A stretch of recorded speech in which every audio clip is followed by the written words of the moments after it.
Alrighty, hello Cinth and whoever else is interested in watching. Cinth is still not fully back yet, but getting there. So figured I would make this video which shows the new IBL shaders and how to set this up. Now, um, it's a little bit more of a pain in the rear to do than the Unity standard shader, mainly because there's more to set. But yeah, well, if it wasn't more of, excuse me, if it wasn't more work, then yeah, what in life is easy, I guess. So you click in here, and then it's got the material. And in this particular case, we're looking at the materials for LODs 0 and 1. Fortunately, the LODs for 2 and 3 are still generalized. You don't have to do anything with those. So we're not going to be making any changes to the mesh. We're just going to be making changes to the material. We're also not going to be making any changes to the prefab. So that's worth noting. Okay, so with the laser turret here, you can see that it's currently on the standard shader, and it has these three maps that are set: the emission, the normal, and the albedo. What we're going to do is switch this over to custom, and then part of this is getting cut off in the video. Sorry about that, but it is IBL metal is the one that you're going to want to use most of the time. If we wind up needing to use a metalness map, then you would use IBL metal map. There are a few that do use that. The bomber does and the fighter does, but that's kind of on a ship by ship basis. So the vast majority of them do not use that.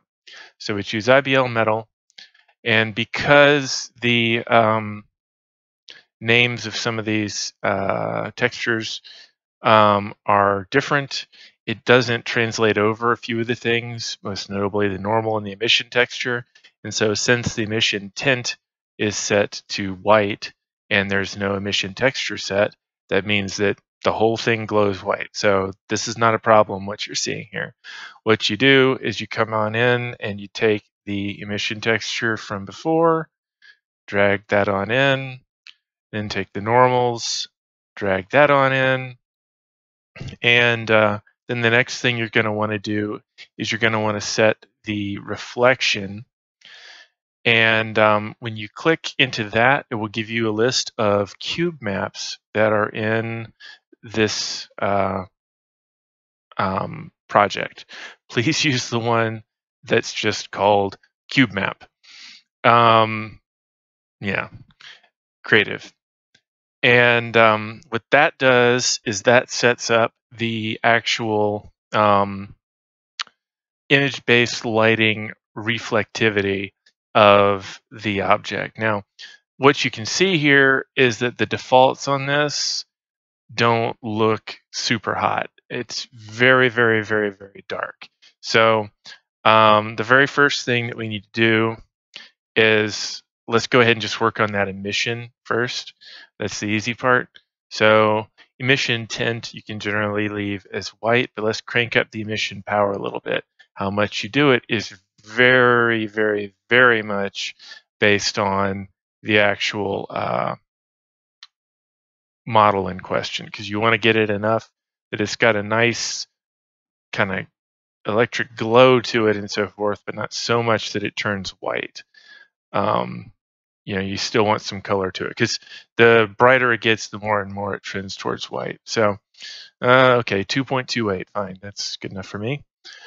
Now you'll notice that the direction that you look at this thing from has an enormous effect on how bright it is. And you can see that some of these surfaces are really showing up as very kind of red tinted and so forth. So let's go ahead and start comparing some values from the bomber. as an example. Now, what I'm going to do here is I'm going to lock this inspector.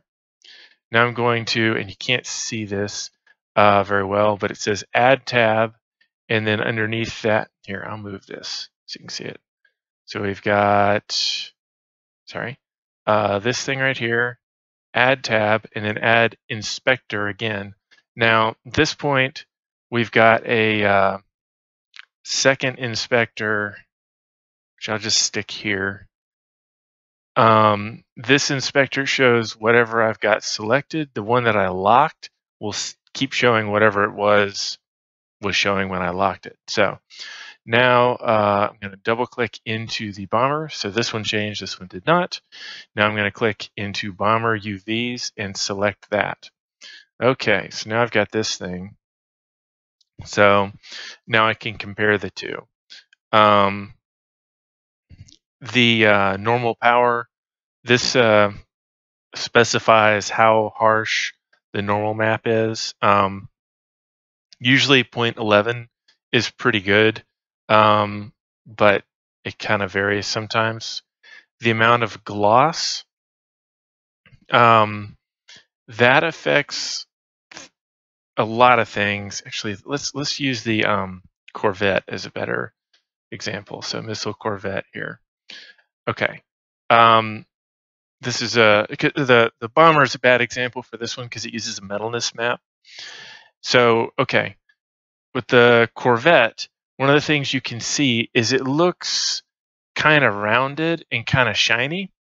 And the more, the more glossy you make it, the more glossy it will look in that sense. However, it also will wind up making it darker.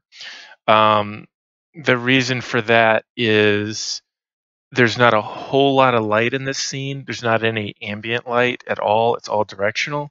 And so it winds up taking on those properties quite a bit. So of the darkness. So if I down this to 0.28 to match the gloss of the other one, then suddenly I can see this guy. He's got nice shadows on this far side, but yeah, suddenly this thing's looking pretty good.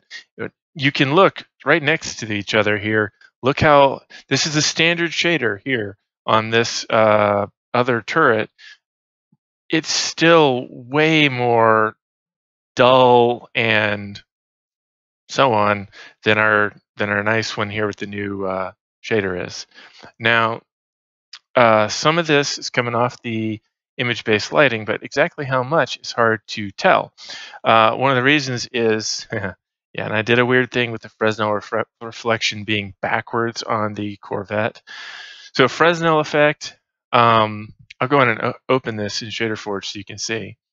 It's easier to explain this way. So Fresnel effect is this. When your Fresnel effect is, say, 1.37, it's showing Fresnel is basically the edges. So if can I drag this? Let's see. No, I can't. So if I up this to like 5, that 5, not 57, say 2. The further I up this, the more towards the edges it gets pushed. So in other words, the Fresnel effect, anywhere there is Fresnel effect, the white in this particular case, that's where the reflection, the image-based reflection is going to show up. So with a value of 1.37 that it has here, it's going to look approximately like this. Now, this is a perfect sphere, so obviously it has a big fall off and it is nice and smooth. When we're looking at these surfaces, they're all hard surfaces here, and depending on exactly how big the plane is, there's flat planes all over this thing, and depending on how flat that geometry is, you may, and the angle to the camera, that's important, you may or may not see much at all of the actual reflection at 1.37. With something that's very rounded, like the Corvette, you might see quite a bit of it. So this one probably more than any of the other values, is really, really model dependent, because it really is heavily impacted by the actual geometry. Now, here's an interesting thing. If I go to -1 on this, or -2, so that's not good, -0.6. It's not actually showing in here, but it actually starts coming from the middle and going back out the opposite way. It's kind of funny. So I wound up doing that with the Corvette. I wouldn't normally recommend going into a negative number with the Fresnel reflection, because that means that it's reflecting anywhere there's not an edge, and that's what makes that look so extra reflecty, but it's not reflecting as you get towards edges, which gives it kind of a extra glossy look. But I don't know. I don't even know what to call that. It's a little more sophisticated though. Another thing to note is that the normal maps also count as quote unquote edges. And so the harsher the normals are, in other words, the higher the normal maps are, the more you're going to get points from which it starts doing its Fresnel effect. So first of all, let's take a look at this thing at a reasonably close distance here and just tool around with it. So it's at 0.11 right now. If I crank this up, then you can see it starts looking nasty.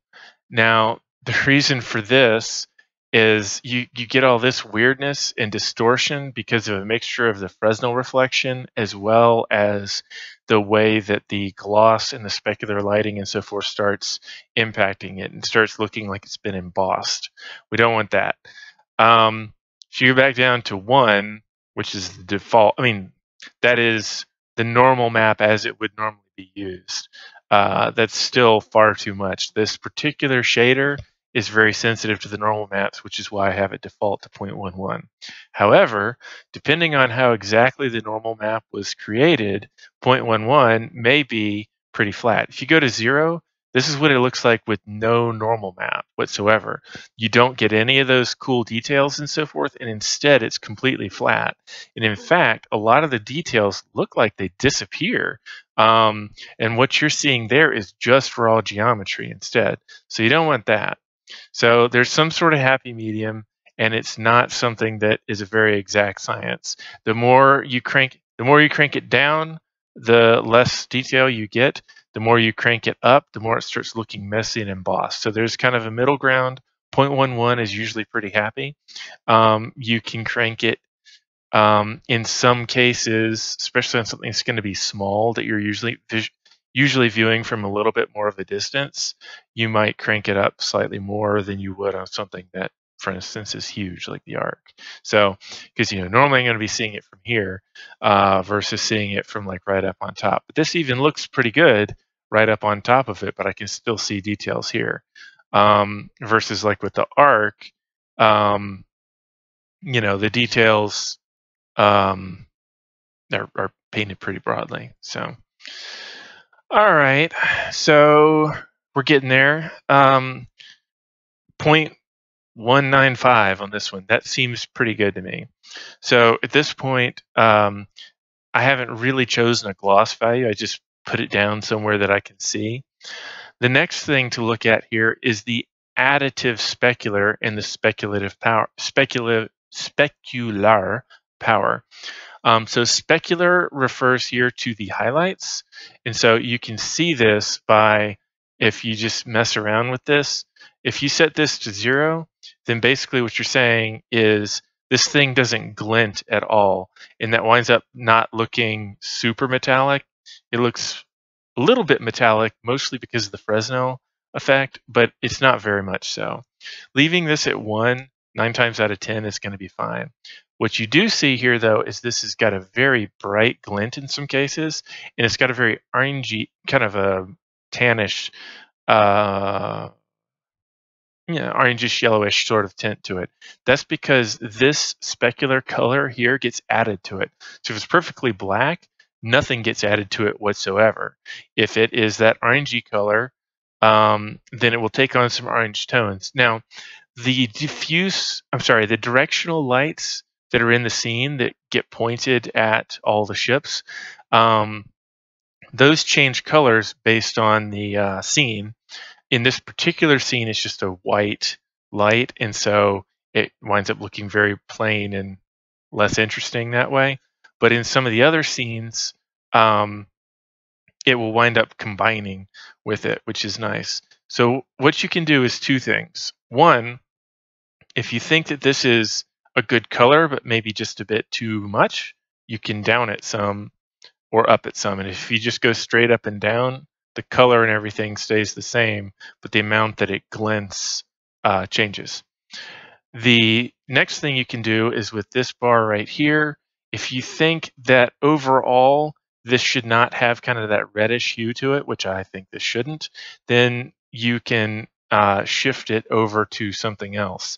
Now, cyan would match with the lights and stuff there, but it's going to kind of take away from the effect of just how bright that is in a lot of ways. So let's go ahead and make this more of a blue, kind of bluish purple even. That winds up still giving you that kind of bluish look to it instead of being so reddish. And this will combine with whatever the lighting is in the scene itself. And then the cyan stuff still sticks out well.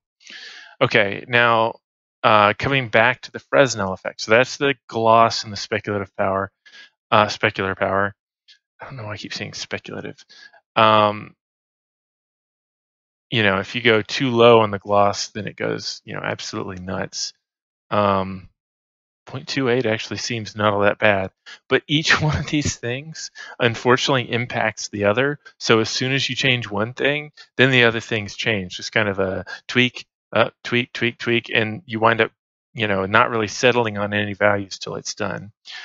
Fresnel reflection. You're not going to want to go any higher than 1.37, or this may as well not have a Fresnel reflection. When you go lower, then you'll start seeing the value creeping in more and more. If you go negative, then you start seeing it a different way. Now, it can be kind of hard to see this effect when it's gray, which is what it is by default. If you want to kind of test the effect and see, okay, you know, where are we seeing this reflection? Where is this coming out at? Then you can set it to some color that really clashes. And then you can see, okay, we get over one, we get over one, you know, this is all the reflection is doing. That's it. That yellow stuff there, that's all we're getting. That's really not much of an effect out of this. Depends on the angle of view, as you notice. But so let's try downing this substantially to something a lot lower. And you'll see, look how much more reflecty this looks. Now, let's try and blend that in. So we'll change this to kind of the bluish purple, and we'll down the brightness on this a fair bit. The thing is, this will be nice and additive. And so the overall effect is that you get 2 levels of shine, and depending on the angle that you're looking at it at, it will give you a different shine. See how this is a little more purpley now than it was even before? So the directional light color, the light colors that are being part of the reflection, the actual direct reflection color itself, the emissive lights, and the specular all wind up combining to give you this weirdo compound effect. And it winds up being almost like a multi-layer lacquer in some respects, like you would have on a car. And it's done in one pass. There's a lot of car shaders that try and do lacquer that are 2 or 3 passes on the graphics card, and this does it in one. This isn't quite so fancy as a lot of the car ones, but we're making spaceships, not cars. Now you'll notice that when I did the reflection here, this got a little on the dark side. You know, it's still visible and stuff, but it's just feeling a little on the dark side now.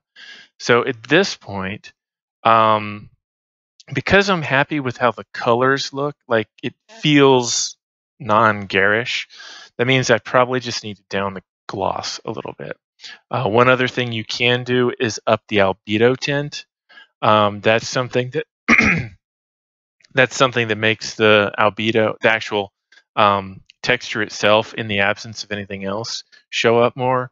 But honestly, the kind of default gray in most cases is going to be better, because as it combines with everything else, it winds up over whitening it to the point that you can't really see much if you up that too much. So downing the gloss it is, most likely.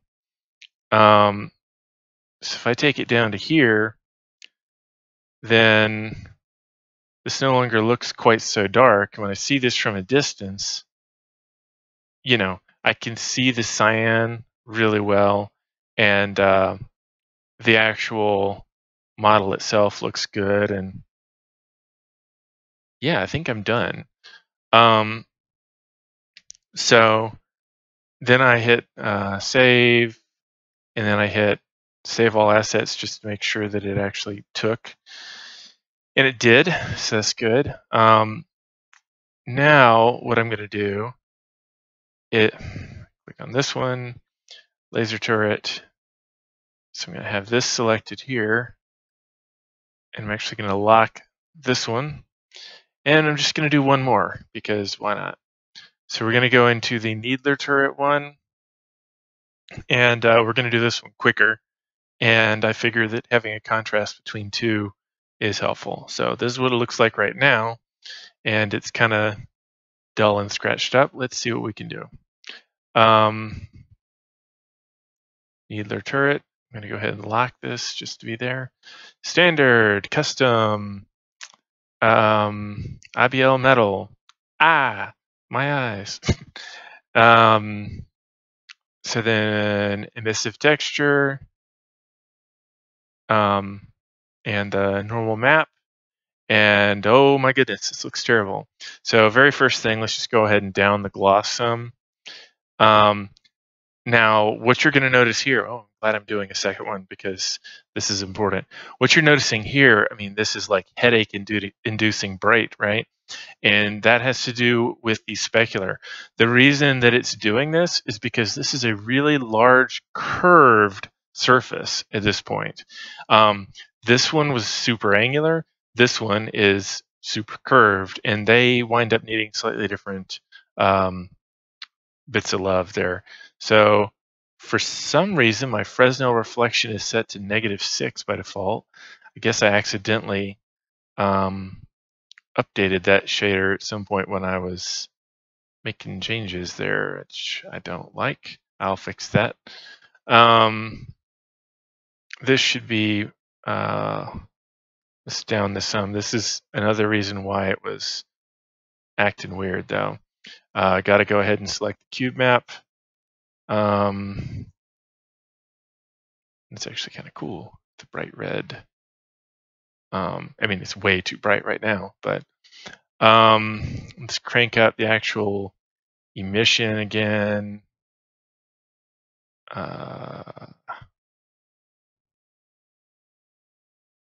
It's kind of hard to see with all this glare here.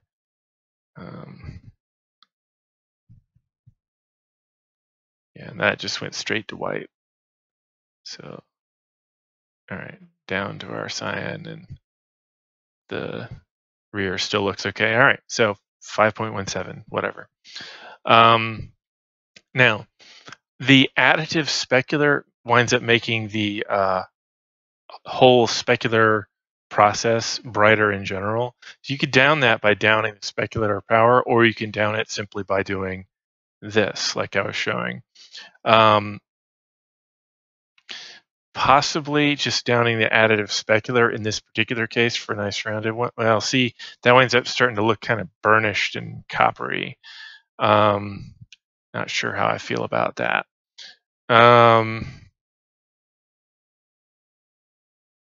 I can also deepen the color a little bit by going here. Let's put the specular back to 1, because the specular power, the lighting from the scene itself, is pretty nice to have just doing whatever it is going to do. But then the additive can get kind of overwhelming. And so staying a little further away from it in order to set the values here, there just may not be a real good middle ground for this guy. I guess we do have to go down on the specular power a little bit. And trying not to do that too much. And depending on the angle we look at this, you can see there's a lot of interesting glows and stuff going on. All right, so now we've got our Fresnel reflection here. Okay, so that's only showing up there, really. Let's make this bright green so you can see this more easily. Okay, so it is showing up down here too. So going a little negative actually is giving this a pretty interesting thing here. So you can see the green there.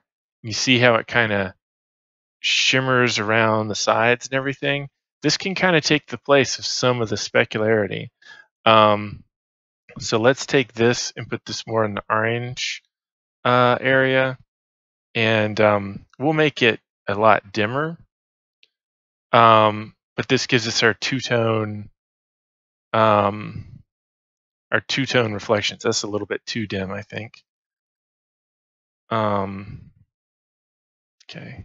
So now we've got these little cool little speckles and stuff there. That's kind of the lacquer look that we get in there. Now this is over brightening here again. So we have a couple of options. One is to up the gloss. Another one is speculative power changes. Let's up the gloss just a tad. Okay, so that's really darkening these areas. For one thing, let's mess with the normal power. Okay, that gets nasty fast. So let's maybe not mess with the normal power. Yeah, we'll keep it at the 0.11. That's a good value. If we update the Albedo tint on this one actually might do well with the white. I feel like I'm getting more of the natural color on this particular. Oh, well, this is. See, look what happened there. When I did that to white, there went all those details. So let's not do that.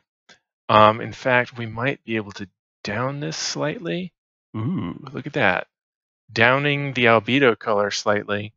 And these details are now popping a little bit more. We still have this cool lacquer and so forth here, but it's not quite so much. Now, we probably need to up the gloss a little bit now. Yeah. And now we can probably put the specular power back to 1. Yep. It's looking good. Now we're getting these little highlights and so forth here, but it's not so darn overpowering. And again, remember, we're viewing this from way off normally. Now, I'm a little worried that our reflection color here is a little bit overpowering. So let's take that down a couple of notches by increasing the Fresnel reflection in that particular case. So now there's not any angles that we get where it's just completely blowing out and going to white. But there are some angles at which it goes a little more coppery. Maybe we can actually up this a little bit. The Fresnel factor means where it is. The color is how bright it is. So we want it to not be so pervasive. And so we change that a little bit, but we do want it to be brighter so we can actually see it where it is. So in this particular case, as it comes by, it starts looking more coppery. Sorry about the camera there. And you can see these details right there. And then as we come in this other angle, there's only a few details there, a little bit of details there, a little bit there, otherwise mostly gone. But now we have this thing that looks a lot more alive, and certainly as it turns and so forth, it'll catch the light better.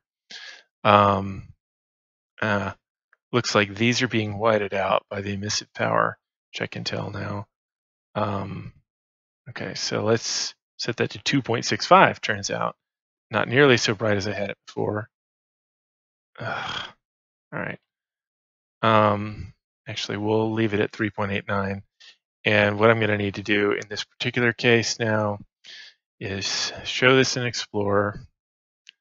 And then, let's see, do I have Photoshop open? I do not. So,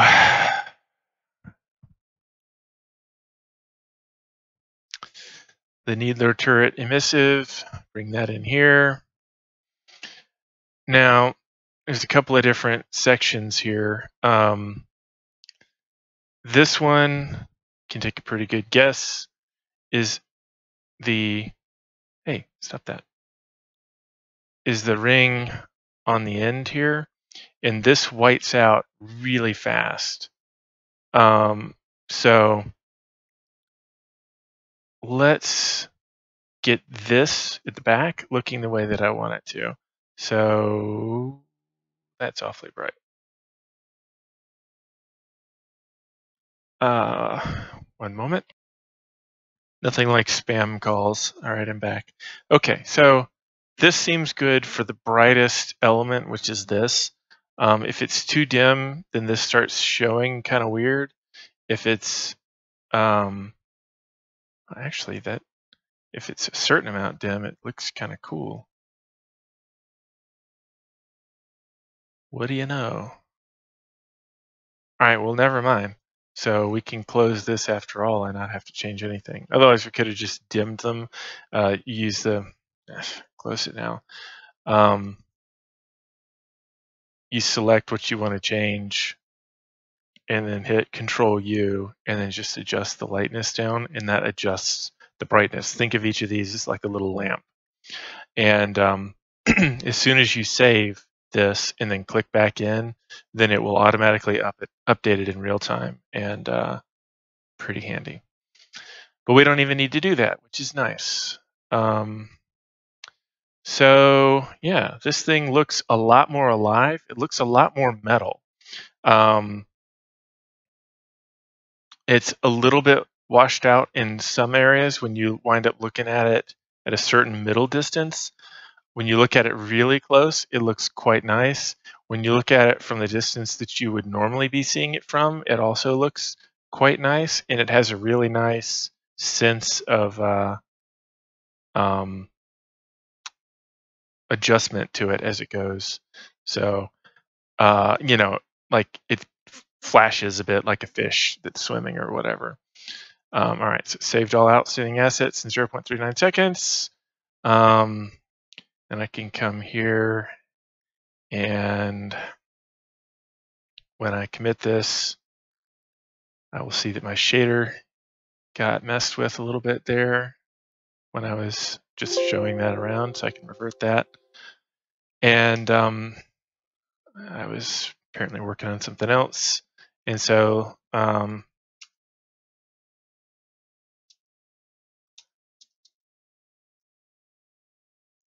so there we have it. You know, and I can unlock these at will, and you can close the extra tab and stuff if you're not in the midst of all that. But that is what we have to do with a lot of these ships. I've done this whole row, the fighter, the space dock, controllers, and the player's arc. I haven't done much of anything else. Oh, I've done, you know, these guys. So it's mostly Guardians and a few other little ones there. So, and then all the various new ships that are on your list. Okay, thanks for watching. Another revision to the process here.